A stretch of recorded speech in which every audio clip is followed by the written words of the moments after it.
ប្រជុំរឿងព្រេងខ្មែរសូមជូនរឿងសំឡាញ់ពីរនាក់កាលពីព្រេងនាយមានបុរសពីរនាក់ជាសំឡាញ់នឹងគ្នានិយាយសន្យាគ្នាថាកាលបើយើងមានប្រពន្ធហើយឯងក្តីអញក្តីបើមានទ្រព្យសម្បត្តិត្រូវយើងចិញ្ចឹមគ្នាទៅវិញទៅមកសន្យាគ្នាហើយយូរបន្តិចទៅសំឡាញ់មួយមានប្រពន្ធគ្រប់លក្ខសំឡាញ់មួយទៀតមានប្រពន្ធខាតលក្ខឯបុរសដែលមានប្រពន្ធគ្រប់លក្ខនោះវេលាយប់ចូលដំណេកនិយាយគិតគ្នាប្តីប្រពន្ធថាយើងរកស៊ីអីឲ្យមានឆាប់ប្រពន្ធឆ្លើយថាអ្នកចង់រកស៊ីអីឬប្រើខ្ញុំឲ្យត្បាញរវៃលក់ដូរខ្ញុំទទួលតាមមិនហ៊ានទៅតឹងតោះចិត្តអ្នកទេលុះកន្លងមកពេលចូលដំណេកយប់ក្រោយទៀតប្តីនិយាយនឹងប្រពន្ធថានាងអើយបងគិតឃើញរបរមួយមុខបើបានដោយគំនិតនឹងមានមាសប្រាក់ផ្តិលຕົកថាសដោយងាយប្រពន្ធសួរប្តីថាគិតធ្វើដូចម្ដេចក៏បានងាយម្ល៉េះប្តីប្រាប់ប្រពន្ធថាក្នុងសមុទ្រមានសំពៅអ្នកចំនួនគ្រប់ប្រទេសខ្លះសុខសប្បាយខ្លះលិចលង់ច្រើនឆ្នាំមកហើយរបស់ទ្រព្យសពសារពើមាសប្រាក់កប់នៅបាតសមុទ្រនោះច្រើនយើងគិតនាំគ្នាទៅបាចទឹកសមុទ្រនោះឲ្យរីងក្រអ្វីមាសប្រាក់គ្រប់មុខនោះបើបានត្រីធំតូចយើងវះធ្វើងៀតធ្វើផ្អកប្រហុកព្រឹកនេះនាងឯងដាំបាយដួសដាក់កញ្ជើឲ្យមានម្ហូបនិងស្លាម្លូផងប្រហៀមស្រាងយើងទៅបាចទឹកសមុទ្រឲ្យរីង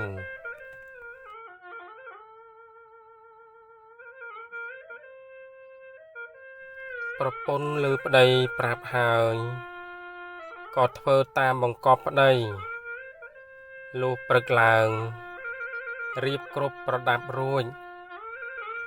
ក៏នាំគ្នាទៅដល់មាត់សមុទ្រហើយទុកដាក់ម្ហូបចំណីដោយស្រួលទៅប្តីកាន់កញ្ជើមួយប្រពន្ធកាន់កញ្ជើមួយខំបាចជះទឹកទៅលើគោកបាចតល់តែពេលបាយទើបឈប់បរិភោគបាយរួចនាំប្តីប្រពន្ធបាចទៀតតល្ងាចទើបនាំគ្នាមកផ្ទះវិញបាចបានចំនួន5ថ្ងៃប្តីក៏ឈប់បាំងដៃមើលទឹកសមុទ្រហើយប្រាប់ប្រពន្ធថាទឹកស្រកសណ្ដកហើយនាងប្រពន្ធឆ្លើយថាបើដូច្នោះយើងខំអាចទៅយូរណាស់កន្លះខែទៀតមុខជារីងហើយយើងចាប់យកត្រីធំតូចវះធ្វើងៀតផ្អកប្រហុកថ្លឹងលក់យកប្រាក់មួយទៀតសំពៅទាំងប៉ុន្មានដែលលិចលង់មកយូរឆ្នាំនោះយើងត្រូវការយកប្រាក់មាសតុកថាសចានក្បាននៅក្នុងសំពៅនោះមិនដឹងបើយកទៅណាអស់ទេថារួចដល់ល្ងាចត្រឡប់មកផ្ទះវិញព្រឹកឡើងនាំគ្នាទៅបាចទៀតហើយនិយាយតែពាក្យដដែលដូចថ្ងៃមុនពងមច្ឆាក្នុងសមុទ្រស្ដាប់ឮដឹងដំណឹងសពគ្រប់ភ័យបារម្ភណាស់ជំនុំគ្នាថាយើងមុខជាស្លាប់ ម្ដងនឹងហើយគួរតែយើងនាំគ្នាទៅទូលស្ដេចត្រីអន្សាសមុទ្រទៅរស់រួចជីវិតគិតហើយនាំគ្នាមុជហែទៅដល់ស្ដេចត្រីទូលតាមដំណើរដែលបរោះប្តីប្រពន្ធមកបាចទឹកសមុទ្រនោះស្ដេចត្រីដឹងហើយបង្កប់ត្រីទាំងប៉ុន្មានដែលទៅទូលនោះថាឯងរាល់គ្នាប៉មយកមាសបាន5ក្រឡប្រាក់5ក្រឡនិងតុកថាសផ្តិលចានទៅឲ្យបរោះប្តីប្រពន្ធអង្វរគេឲ្យលេងបាចទឹកសមុទ្រទៅត្រីទាំងនោះក៏យកវត្ថុគ្រប់ចំនួនតាមស្ដេចត្រីបង្កប់រួចនាំគ្នាប៉មហែលមកដល់បរោះប្តីប្រពន្ធអង្វរសុំឲ្យលេងបាចទឹកសមុទ្រត្រីទាំងនោះក៏ហាមាត់ខ្ជាក់ក្រឡមាសប្រាក់តុកថាសផ្តិលចានឲ្យបុរសប្តីប្រពន្ធបុរសប្តីប្រពន្ធមានសេចក្តីត្រេកអរពន់ពេកក៏ឈប់លេងបាចទឹកពីថ្ងៃនោះនាំប្តីប្រពន្ធរែកជញ្ជូនទៅទុកផ្ទះត្រាតែអស់បុរសប្តីប្រពន្ធក៏មានទ្រព្យសម្បត្តិច្រើនថ្កើងរុងរឿងបានសេចក្តីសុខរៀងទៅពរនីពីសម្លាញ់ដែលមានប្រពន្ធខាតលះកត់ភ្នក់នឹករលឹកដល់សម្លាញ់ហើយនាំប្រពន្ធទៅលេងផ្ទះសម្លាញ់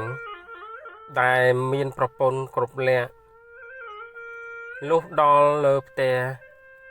គេក៏រាប់អានចាប់ចិត្តស្និទ្ធស្នាលដូចពីដើមកត់គុណមើលរបស់ទ្រព្យប្រដាប់ប្រដាក្នុងផ្ទះហើយនឹកក្នុងចិត្តថាពីដើមសម្លាញ់គេមានទ្រព្យសម្បត្តិល្អគួរសមទេឥឡូវនេះគេរករបស់អ្វីក៏មានទ្រព្យសម្បត្តិច្រើនម្ល៉េះគិតហើយត្អូញប្រាប់សម្លាញ់ដែលមានទ្រព្យសម្បត្តិថាសម្លាញ់អើយអញសពថ្ងៃនេះក្រលំបាកណាស់សម្លាញ់ឯងរកស៊ីចំនួនអ្វីក៏មានទ្រព្យសម្បត្តិច្រើនម្ល៉េះសម្លាញ់ដែលមានប្រពន្ធគ្រប់លក្ខថា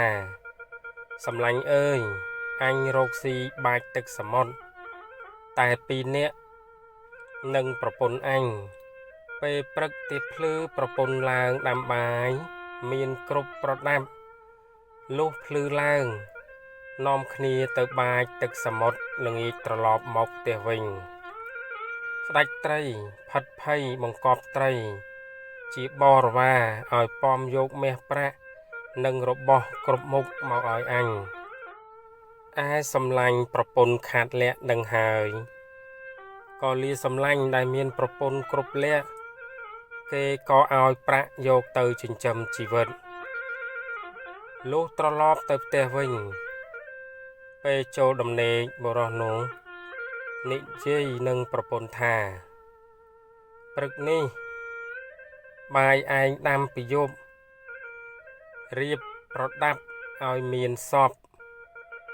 គ្រប់ភ្លឺឡើងយើងនឹងនាំគ្នាទៅបាចទឹកសមុទ្រឲ្យបានមាសប្រាក់របស់ទ្រព្យដោយសម្លាញ់យើងមេខាតលក្ខជាប្រពន្ធភ្លឺច្បាស់បានក្រោបបង្កាត់ភ្លើងឆេះហើយបានទៅបើកខាប់អង្គកំពប់ម្ដងមួយទូកដៃយកអង្គទៅលាងកំពប់មួយទូកដៃទៀតច្រោះអង្គទៅក្នុងឆ្នាំងកំពប់ទៀតដល់ពុះចិញ្ចត់បាយកំពប់ទៀតច្រោះអង្គចំនួនល្មមឆ្អិនពេញឆ្នាំងបាយនៅតែកន្លះឆ្នាំងតលថ្ងៃទៅដួសបាយដាក់កញ្ជើហើយបណ្ដាប្តីប្រពន្ធទៅបាចទឹកសមុទ្របាចទាំងខឹងទាំងជា បានចំនួន5ថ្ងៃអស់ហ្វូងមច្ឆាធំតូចផ្អើលផិតភ័យនិយាយគ្នាថាបុរសប្តីប្រពន្ធពីណាមកបាចទឹកសមុទ្រទៀតហើយពួកត្រីក៏សម្លឹងទាំងហ្វូងចាំមើលចាំស្ដាប់ប្រពន្ធខាតលាក់បោកល្អីដែលបាចទឹកនោះថាបាចយូរថ្ងៃហើយមិនបានឃើញរបស់អ្វីអញមិនខ្ចីទេអញលេងបាចហើយឆ្លោះប្តីប្រពន្ធជេរម្ដាយប្តី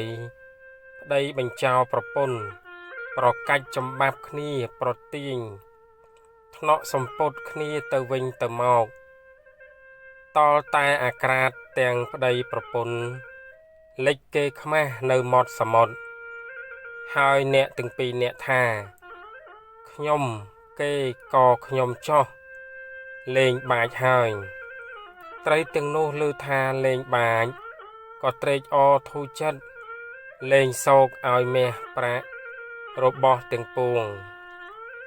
ត្រីទាំងនោះបានឃើញគេខ្មាស់បរោះប្តីប្រពន្ធក៏លោតសើចទាំងហ្វូងឯត្រីសណ្ដាយសើចតលតែរយះមាត់បានជាមាត់ធំដូចគេហែករហូតដល់បច្ចុប្បន្ននេះបុរសប្តីប្រពន្ធគ្មានបានអ្វីសោះក៏លេងឆ្លោះគ្នាដកសារាយប្តីមួយអង្រែកប្រពន្ធមួយត្រនល់ត្រឡប់មកផ្ទះវិញចាក់សារាយចោលនៅគៀនជញ្ជាំងឲ្យរលួយខូចអស់ទៅរឿងសំឡាញ់ពីរនាក់ចប់ដោយបរិបូរណ៍នាងរត់រោគអ្នកមេខាតលាក់រត់រោគអបាក់អន្សា